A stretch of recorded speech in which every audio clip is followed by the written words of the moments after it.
드디어 이제 욥기 42장 오늘 끝을 다루겠습니다. 한 1년 됐나요? 우리가 시작한 지? 1년 된 것 같아요. 그래서 이제 우리가 욥기 42장을 오늘 살펴보면서 큰 책, 욥기를 잘 우리가 마무리 짓겠습니다. 자, 우리가 이제 다시 한번 복습을 하면은 우리가 욥기 1, 2장은 우리 천상회의가 나오죠. 천상회의가 나옵니다. 그 다음에 두 번째로 욥기 3장에 보면은 욥의 독백이 나오죠. 그 다음에 세 번째로 4장서부터 14장까지는 우리가 퍼스트 라운드 이같이 엘리바스, 빌닷, 소발에 대해서 이게 차례대로 이야기가 나오면 엘리바스의 이야기면 욥이 대답하고, 빌닷 이야기면 욥이 대답하고, 소발의 이야기하면 또 욥이 대답하고, 이러면서 4장서 14장까지 연결됩니다. 그 다음에 네 번째로 15장부터 21장은 우리가 세컨드 라운드가 시작되죠. 그 다음에 22장서부터 31장까지 우리가 소위 떨드 라운드라고 그러는데 이건 좀 몇 가지가 특징이 있어요. 31장에는 마지막 소발의 이야기가 없습니다. 그 다음에 25장부터 욥의 답변이 나오는데 26장, 27장, 28장, 29장 그리고 31장까지 욥의 이야기로 가득 차 있습니다. 그 다음에 네 번째로 가면은 32장부터 37장까지는 엘리후의 연설이 나옵니다. 엘리후의 연설. 근데 아시다시피 여기는 뭐가 특징이냐면은 퍼스트 세컨드 떨드 라운드에는 엘리바스 이야기하면 욥이 대답하고, 빌닷이 얘기하면 욥이 대답하고, 소발이 이야기하면 욥이 대답하는 이런 패턴이 14장서 14장, 15장, 21장, 31장이 나오는데 32장서 37장에는 엘리후의 이야기만 나와요. 여기는 욥의 이야기가 없습니다. 욥의 답변이 없습니다. 답변이 없다. 그 다음에 드디어 38장서부터 우리가 하나님께서 폭풍 속에서 나타나서 욥에게 말합니다. 너 산에 대해서 허리를 단단히 묶고 내가 묻는 말에 대답을 해라. 이래서 이제 하나님 말씀이 38장부터 이제 39장 끝까지 나오면서 그 다음에 40장에서 하나님이 욥에게 너 대답해라. 그때 욥이 이제 40장 1절부터 5절에 욥의 첫 번째 대답이 나옵니다. 뭐 할 말이 없어요. 제가 그 다음에 40장 6절로부터 이 41장 30절까지 하나님의 두 번째 말씀이나 두 번째. 그 다음에 오늘 42장으로 돌아가서 1절로부터 6절까지 다시 한번 하나님께서 욥에게 묻습니다. 그래서 욥의 두 번째 대답이 나옵니다. 그 다음에 42장 7절로부터 17절까지 결론이 나오게 되죠. 결론. 욥의 회복이 나오게 되는 거죠. 이렇게 해서 우리가 욥기 1장서부터 42장까지 우리가 다 이렇게 살펴보는 겁니다. 근데 오늘은 특별히 42장 맨 마지막 부분을 다루는데 이 맨 마지막 부분에 중요한 게 상당히 많이 들어있어요. 중요한 게. 첫째는 42장 1절로부터 6절까지 욥의 대답이 나오고 또 7절로부터 17절까지 이제 욥의 회복이 나옵니다. 이 부분이 다 중요한 말씀들로 가득 찼습니다. 그래서 이제 이걸 좀 보면서 우리가 좀 살펴보죠. 욥이 이제 38장서부터 나오는 하나님 말씀을 욥이 들으면서 욥이 깨달은 것이 하나님이 천지를 창조했단 말이죠. 그렇죠? 그런데 천지를 창조하는데 자기가 사실은 그걸 어떻게 알겠어요? 하나님이 창조의 이야기를 하니까 욥이 할 말이 없는 거예요. 또 그 다음에 이제 우리가 한대로 하나님께서 짐승들을 지으신 것, 특별히 처음에는 하마에 대한 이야기, 또 한 부분은 우리가 한대로 바다에 있는 이 악어에 대한 이야기, 이런 이야기를 쭉 하나님이 펼쳐나가시는데 그거에 대해서 욥이 할 말이 없는 거예요. 그러니까 욥이 이러한 천지창조부터 짐승의 이야기를 다 듣고 나니까 정말 자기 지식은 손톱만큼도 못 되고 하나님의 오묘한 이 천지창조와 경륜에 대해서 자기가 그러한 분에 대해서 이러쿵저러쿵 말한다는 것 자체가 이거 말이 안 된다. 이런 걸 갖다가 이제 욥이 스스로 깨닫게 되죠. 그래서 오늘 42장 1절부터 6절에는 바로 이제 그 얘기가 나옵니다. 그래서 42장 1절부터 6절을 보면은 우리 보겠습니다. 욥기 42장 1절부터 6절을 보면은 자, 욥이 여호와께 대답하여 가로되, 이거 두 번째 대답이에요. 첫 번째 대답은 40장 1절부터 5절에 나와요. 그 다음에 40장 1절부터 5절에 보면은 한번 봅시다. 욥의 대답을 보면은 욥이 뭐라고 대답하냐면은 40장에 보면은 여호와께서 또 욥에게 말씀하여 가라사대, 변박하는 자가 전능자와 다투겠느냐? 하나님과 변론하는 자는 대답할지니라. 욥에게 대답하라 그래요. 욥이 3절, 욥이 여호와께 대답하려되 4절, 나는 미쳐나오니 무엇이라 주께 대답하리까? 손으로 내 입을 가릴 뿐이로소이다. 내가 한두 번 말하사온즉 다시는 더하지도 아니하겠고 대답지도 아니하겠나이다. 하나님께 할 말이 없다 그 말이죠. 내가 미쳐나니 내가 어떻게 말하겠냐. 그 다음에 이제 두 번째 욥의 대답이 42장 1절부터 6절에 나옵니다. 이제 욥이 여호와께 대답하여 가로되, 주께서 무소불능하시오니 무슨 경영, 여기서 경영이라고 하는 하나님께서 모든 것 다스리는 것, 그렇죠? 천지를 다스리는 것, 짐승들을 다스리는 것, 이런 무슨 경영이든지 하나님 다스리는 것은 못 이루실 것이 없는 줄 아오니, 이렇게 말합니다. 그 다음에 이제 3절에 보면 무지한 말로 이치를 가리운 자가 누구니까? 이렇게 이제 물어봐요. 요 얘기는 이 하나님이 욥에게 질문한 거예요.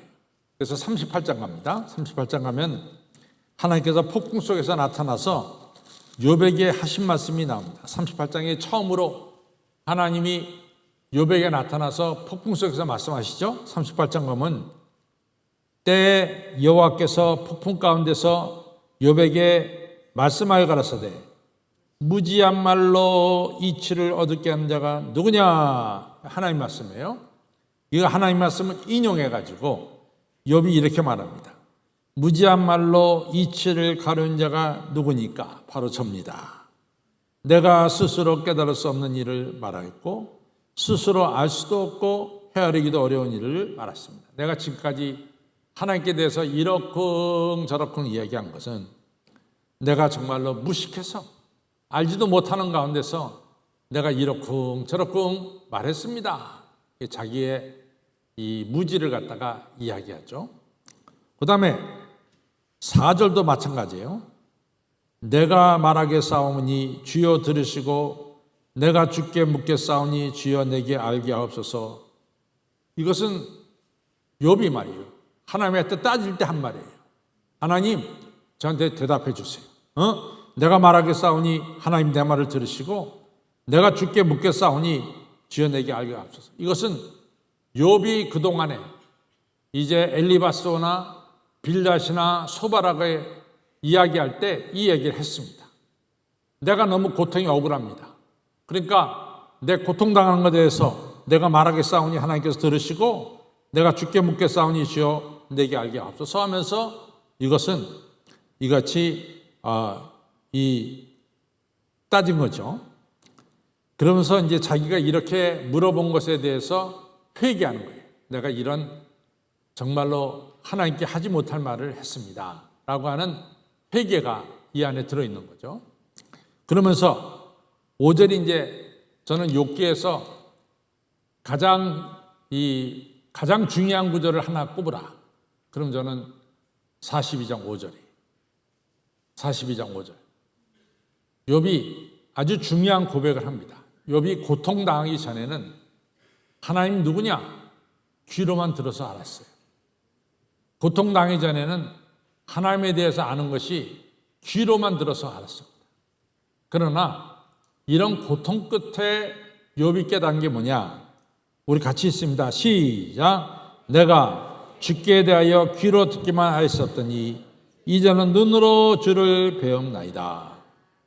내가 이제서 제대로 하나님을 눈으로 보게 되는 이러한 축복을 받습니다. 제가 언젠가도 한번 얘기했지만은 제럴드 시저라고 하는 미국 장로교회 목사님인데, 이 목사님이 이제 전에도 제가 여러 번 말씀드렸지만은 이 목사님이 이 미국의 시애틀이 있는 그 스테이트 주가 워싱턴 주입니다. 이 워싱턴 주의 수도가 스포켄인데, 이분이 이제 스포켄에 있는 장로교가 세운 대학교에 이제 종교학 교수로 이제 봉직하는데, 아시다시피 이제 미국 사람들 또는 캐나다 사람들이 좀 지식 있고 교양 있는 사람들이 어떤 생각을 갖냐면은 자기들이 미국 대륙에 들어와 가지고 인디안들을 쫓아내고 또 죽이고, 그리고 인디안들이 차지한 땅을 자기들이 차지한 것에 대해서 미국에 이제 이 많은 양식 있는 사람들이 그걸 죄송스럽게 생각해요. 우리가 잘못했다. 인디안들이 편안하게 잘 살고 있는데 우리가 그들을 갖다가 이 땅을 차지하고 그러면서 그들을 많이 죽인 것에 대해서 이제 와서 많이 회개합니다. 그러면서 이제 제가 언젠가도 얘기했지만은 그 캐나다 연합장로교회라고, 캐나다 모든 교회가 연합교회라고, 장로교, 감리교, 회중교회 뭐 이래 가지고 교회가 다 하나가 돼 가지고 캐나다 연합교회라는 것을 만들었어요. 근데 캐나다 연합교회가 토론토 시내에 굉장히 높은 빌딩을, 캐나다 연합교회가 그 빌딩을 소유물로 가지고 있었습니다. 근데 제가 그때 우리 교단 대표로 캐나다 갔을 때 어떤 행사가 벌어졌냐면은 캐나다 연합교회 총회장이 그 건물을 팔았어요. 그 건물을 팔아서, 그 건물을 파니까 어마어마한 돈이죠. 토론토 시내에 있는 건물이니까. 그걸 갖다가 지금 이제 추장홀에 있는 그 추장한테 갖다 드립니다. 근데 말로만 미안하다, 잘못했다 이런 것이 아니라 정말 자기들의 진정성을 보여주고 싶다 이런 뜻에서 캐나다 연합교회가 결의를 했어요. 그래가지고 그 빌딩을 팔고 판 가격을, 그리고 자기들은 전세로 다른 빌딩에 들어갑니다. 판 가격을 갖다가 이제 추장한테 주면서 그 총회장이 무릎 꿇고 아주 총회장 앞에, 인디안 추장 앞에 사죄하는 이런 정말 감격스러운 장면을 이제 제가 봤습니다.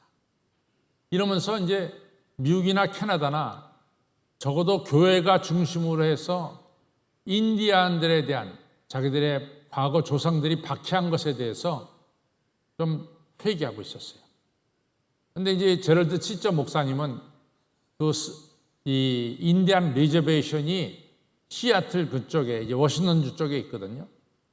그래서 이제 큰 행사가 열려서 거기 이제 참석하러 갔죠. 그래서 이 제럴드 시저 목사님하고 자기 부인 다이아나하고 자기 장모님하고 또 아들들, 딸들 해가지고 7명이 요즘 우리나라로 말하면 카니발이나 이러한 이 자동차 있잖아요. 그게 이제 미국서 제일 처음 만들었잖아요. 이 미니밴이라고 그러죠. 미니밴을. 그래가지고 그 차를 타고 거기 인디안 리저베이션에 갔다가 이제 아기가 2살짜리인가가 하나 있어가지고 너무 힘들어하니까 행사가 다 끝나기 전에 좀 일찍 자리를 떠서 그때가 뭐 8시라든가 8시 시간까지 나오는데 타고 오는데 저쪽에서 말이죠. 저 건너편에 상대방 저쪽 건너편에서 어떤 사람이 미친 듯이 트럭을 몰고 오다가 그냥 이 제럴드 시저 목사님 차하고 정면 충돌을 했어요. 그래가지고 그 미친 듯이 몰고 온 사람 누구냐? 인디안이었고 그 사람은 술에 잔뜩 취해가지고 운전하다가 그 음주운전 사고를 낸 거죠. 그럼 제럴드 시저 목사님은 어떻게 됐느냐? 제럴드 시저 목사님은 아내하고 자기 부인하고 자기 장모님이 죽고 그 다음에 자기 아기 넷 중에서 2명이 죽어요. 그러니까 3대가 걸쳐서 죽습니다. 3대가. 할머니, 딸, 그리고 손주들이. 그러니까 이제 제럴드 시저 목사님이 살고 싶은 마음이 없었는데 이분이 자기가 스스로 목숨을 끊으면은 자기도 이제 자사고 나서 몸이 아픈데 자기가 스스로 목숨을 끊으면은 아기 둘은 누가 책임이냐? 자기네 아기 둘을 갖다가. 그러니까 이거 또 다른 사람한테 또 상처를 주는 거 아니에요? 자기 아기 둘에 대해서. 그러니까 죽지 못하고 애들 둘을 이 병원 데려다니면서 이제 치료한 거죠. 그러면서 하나님 왜 그러십니까? 하나님 왜 그러십니까?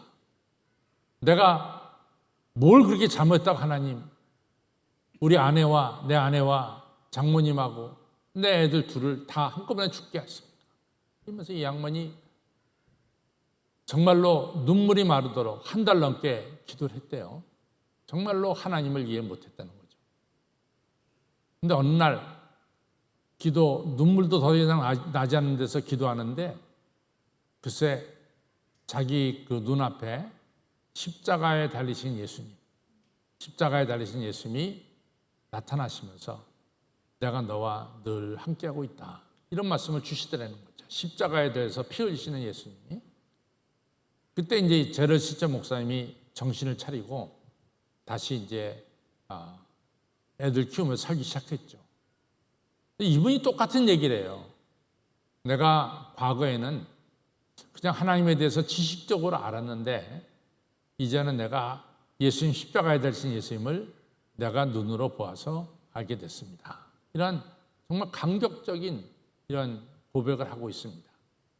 그래서 너무 편안할 때는 우리는 십자가에서 귀로만 들어서 알게 되지만은 우리가 고통의 자리에 이르러서 거기를 지나갈 때 우리는 고통이라고 하는 아픔도 있지만은 또 하나는 십자가에 달리셔서 우리를 위해서 죽으시고 사랑하시는 예수님을 몸으로 체험하는 이러한 축복도 주어지는 것입니다. 그래서 저는 이 욥기 42장을 보면서 욥기 42장 전체에 가장 중요한 한 절을 골라라 그러면 저 개인은 욥기 42장 5절입니다. 다시 한번 읽겠습니다. 시작. 내가 주께 대하여 귀로 듣기만 했었더니 이제는 눈으로 주를 배움나이다. 그러면서 6절에 보면 그러므로 내가 스스로 하나고 스스로 나를 탓하고 나의 죄를 깨닫고 티끌과 재 가운데서 회개나이다. 그러니까 나는 티끌과 같이 보잘것없는 사람이고 죄같이 다 없어질 사람입니다. 이러면서 하나님 앞에 철저하게 굴복하고 자기를 굴복하면서 하나님께 회개하는 기도. 그것이 바로 티끌과 재 가운데서 무릎 꿇고 기도하는 것입니다. 그것이 우리가 이것을 히스기야가 이 사내립이 쳐들어와서 예루살렘 성을 18만 5천 명이 둘러싸고 있을 때 히스기야 왕이 성전에 올라가서 무릎 꿇고 기도했어요. 그래서 이 기도는 내가 하나님 앞에 철저하게 나를 굴복시키고 회개하는 이러한 기도의 모양을 보여주고 있습니다. 자, 이제 결론으로 가겠습니다. 이제 7절부터 봅니다. 7절. 여호와께서 욥에게 이 말씀을 하신 후에 대만 사람 엘리바스에게 이르시되 내가 내 두 친구에게 노하나니, 노한다 그래서 하나님이 그 두 친구가 누구죠? 빌닷과 소발이죠. 그래서 여기는 엘리후가 안 껴요. 우리가 보면은 그래서 우리가 엘리후가 32장부터 37장까지 한 얘기는 나중에 붙여졌다라고 학자들이 말하는 것은 바로 하나님이 결론에 이야기할 때 엘리바스와 빌닷과 소발은 언급하는데 엘리후는 언급하지 않는단 말이죠. 그러니까 이건 나중에 붙여진 게 아니냐 이렇게 이제 얘기합니다. 자, 이 내가 너와 내 뒷친구에게 하나님께서 노한다 이렇게 말했어요. 이는 너희가 나를 가리켜 말한 것이 내 종 욥의 말같이 정당하지 못함이니라. 그러면 욥의 말하고 이 세 친구의 말하고 차이점이 뭡니까? 이 세 친구가 하나님께 책망받는 세 친구가 하나님께 책망받는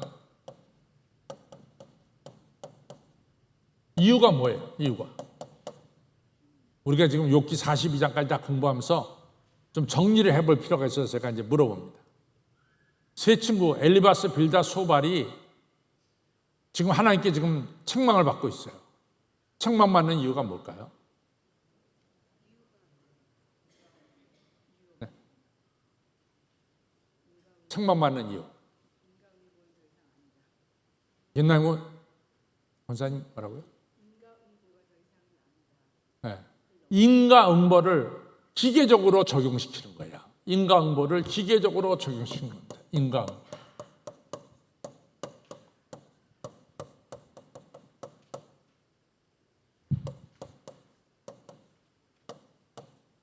그러니까 누가 아프다 그러면 너 죄진 게 있어? 누가 다쳤다 그러면 너 죄진 게 있어? 누가 사업이 망했다면 넌 죄진 게 있어? 이렇게 무조건 기계적으로 인과응보를 갖다가 적용시켰단 말이죠. 그것에 대해서 지금 하나님이 책망하신 거죠. 왜 기계적으로 상대방의 사정을 알지 못하고 기계적으로 적용시키느냐. 그건 잘못된 거단 말이야. 그걸 갖다가 지금 말씀하고 있는 거예요. 기계적으로 적용시키는 거에 대해서. 기계적으로 적용하면 안 됩니다. 그러니까 우리가 오늘 욥기를 통해서 여러분과 저에게 가르쳐주는 중요한 교훈 중에 하나는 앞으로 여러분과 저는 우리 주변에 어려움을 겪는 사람을 보면은 여러분과 저는 그 사람의 사정을 다 몰라요. 그렇죠? 그러니까 우리는 그 사람에 대해서 국률과 사랑의 마음을 품어야지 그 사랑과 국률의 마음 품기 이전에 말이죠. 너는 뭔가 죄가 있기 때문에 이렇게 어려움을 겪는 거야. 이런 식으로 기계적으로 인과응보를 적용해서는 안 된다. 이것이 바로 욥기가 우리에게 주는 중요한 가르침입니다. 그렇죠? 중요한 가르침이죠. 자, 그래서 이제 보면은 욥은 도대체 하나님 이 고통이 어디서 왔습니까? 하나님 저한테 고통을 주는 이유가 뭡니까? 이러면서 자기가 무슨 잘못을 해서 이 고통이 왔다 이런 생각은 좀 하지 않았어요. 그래서 자꾸만 고통의 이유를 하나님께 찾았단 말이죠. 하나님께. 나는 그 이유를 모르겠습니다. 하나님만이 아십니다 하면서 하나님께 찾았죠. 그러니까 이렇게 하나님의 찾는 행위에 대해서는 하나님께서는 책망하지 않죠. 근데 하나님께 기도도 하지 않고 하나님께 찾지도 않고 그냥 욥이 어려움을 당했어? 너 죄 때문에 그래. 기계적으로 판단하고 판정짓는 것에 대해서는 하나님이 책망하시는 것을 우리가 알 수가 있습니다. 자, 그 다음에 또 갑시다. 8절 그런즉 이 문제를 해결하기 위해서 너희들이 이 욥의 세 친구들이 욥에게 말할 수 없는 상처를 주고 하나님의 뜻을 잘못 이야기했기 때문에 이것을 해결하기 위해서 6절에 그러는 너희는 수송아지 7과 수양 7을 취하여 내 종 욥에게 가서 너희를 위하여 번제를 드리라 이렇게 말씀하고 있습니다. 여기서 수송아지 7과 수양 7을 하나님께 예배드릴 때 한꺼번에 바친다는 것은 이것은 구약의 내용으로 볼 때는 엄청난 양입니다. 엄청난 양. 그러니까 이건 일반적인 예물이 아니라 아주 특별한 예물을 바치는 거예요. 그래서 여기서 수송아지 7과 수양 7은 특별한 예물을 바칩니다.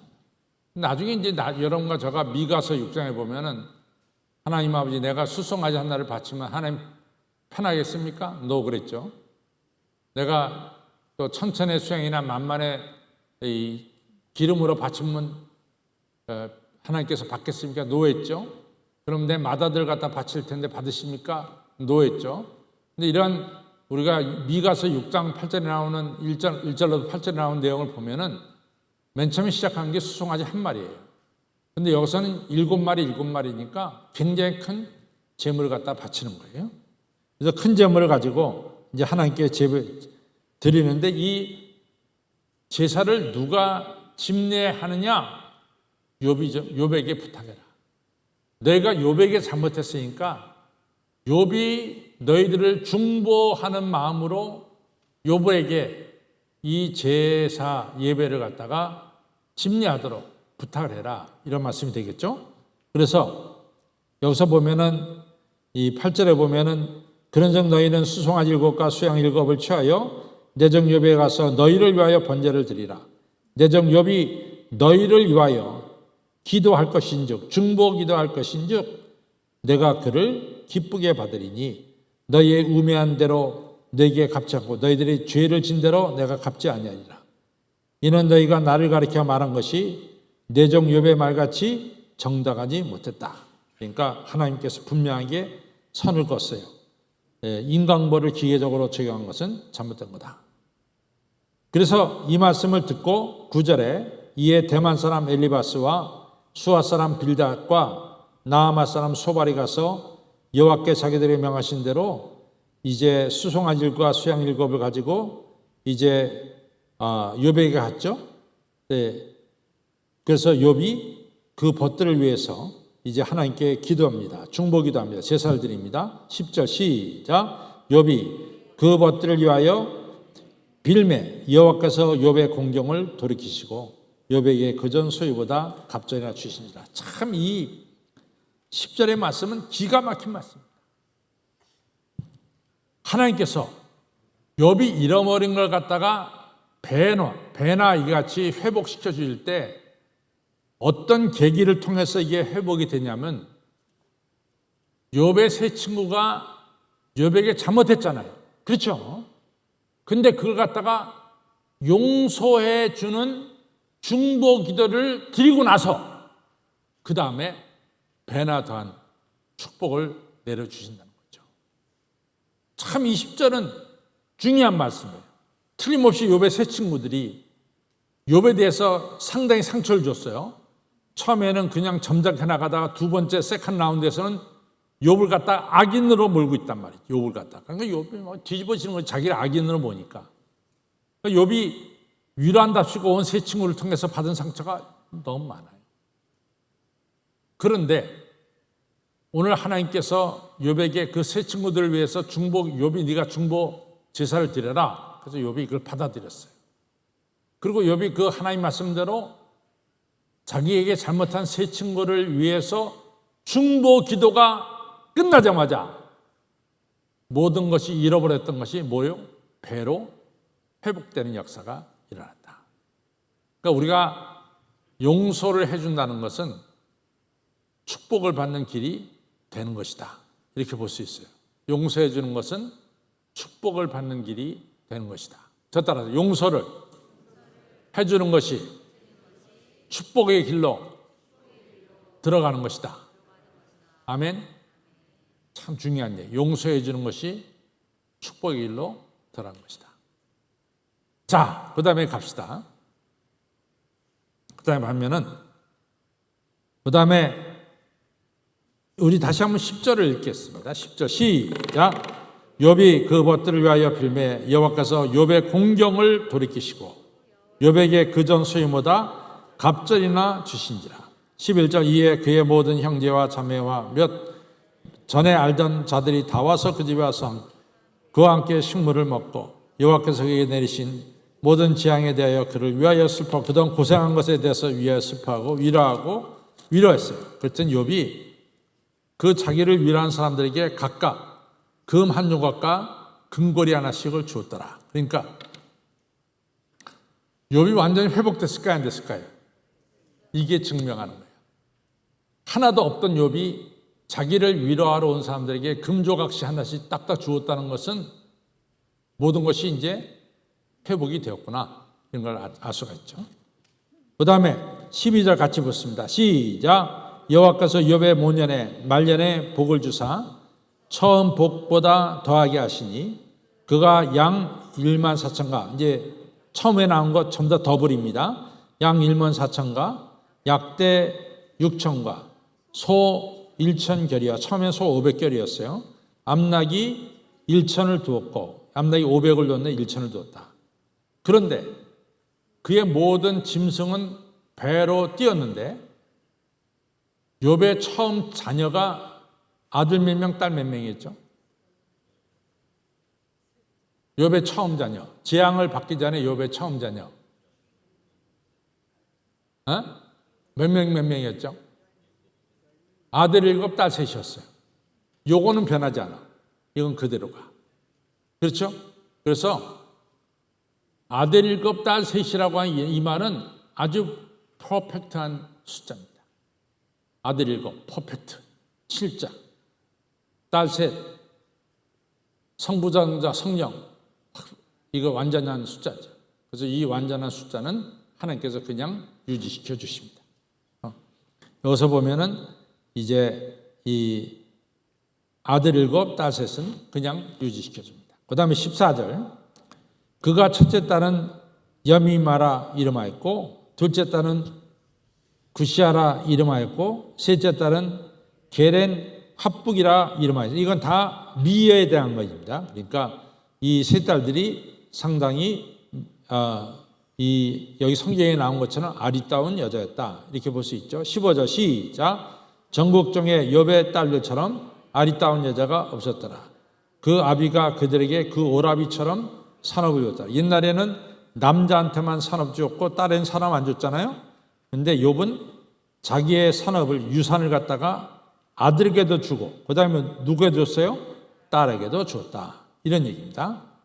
그 다음에 16절이 상당히 여러분들이 그냥 넘어갈 수 있는 말이지만은 여기에 신학자의 눈에는, 우리가 성경을 연구하는 사람 눈에는 요 한 절이 굉장히 중요한 것을 우리에게 시사해 주고 있습니다. 뭐냐면은 16절 시작. 그의 욥이 140년을 살며 아들과 손자 4대를 보았고, 그러니까 오랫동안 장수했다는 거죠. 4대를 보았다는 것은.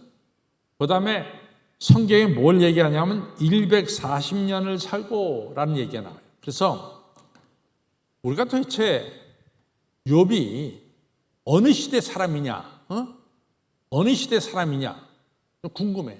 그렇죠? 욥이 어느 시대 사람일까요? 구약시대. 틀림없는 구약시대 사람이죠. 맞습니다. 욥이 어느 시대 사람이냐라고 물어볼 때 요 단어가 욥이 140년을 더 살고, 그러니까 욥은 한 200년을 산 것 같아요. 그러면 그 패턴이 어디서 나오냐면은 족장시대에 나오는 패턴이에요. 족장시대. 그럼 족장은 누구를 가리키냐? 아브라함과 이삭과 야곱과 그 다음에 요셉. 요 시대가 뭐예요? 족장시대입니다. 그럼 요 족장들의 나이를 보면은 바로 요 비슷한 나이로 가요. 근데 우리가 그 뒤에 다윗왕 시대만 가더라도 장수하는 사람이 몇 세가 장수하냐면 다윗이 70세를 살았거든요. 그래서 굉장히 장수한 거로 얘기해요. 그러니까 그 당시에 그 사람들의 연대 상거를 보면은 이 사람이 어느 시대 사람이냐, 이걸 갖다가 알 수 있는 쿨루죠, 쿨루. 알 수 있는 줄이 하나가 욥기가 끝나면서 딱 나타난 거야. 욥이 150년을 더 살았다. 그럼 욥이 어느 시대 사람이냐? 그래서 욥은 아브람과 이삭과 야곱과 요셉에 살던 족장 시대의 사람이었을 것이다. 이렇게 우리가 볼 수 있죠. 이게 한 절이 굉장한 또 우리에게 많은 것을 가르쳐주고 있습니다. 마지막 보고 끝내겠습니다. 자, 마지막 읽겠습니다. 시작. 나이 늙고 기한이 차서 죽었더라. 욥도 죽어요. 다 죽는 거예요. 그래서 우리가 죽었더라. 자, 이제 결론을 읽겠습니다.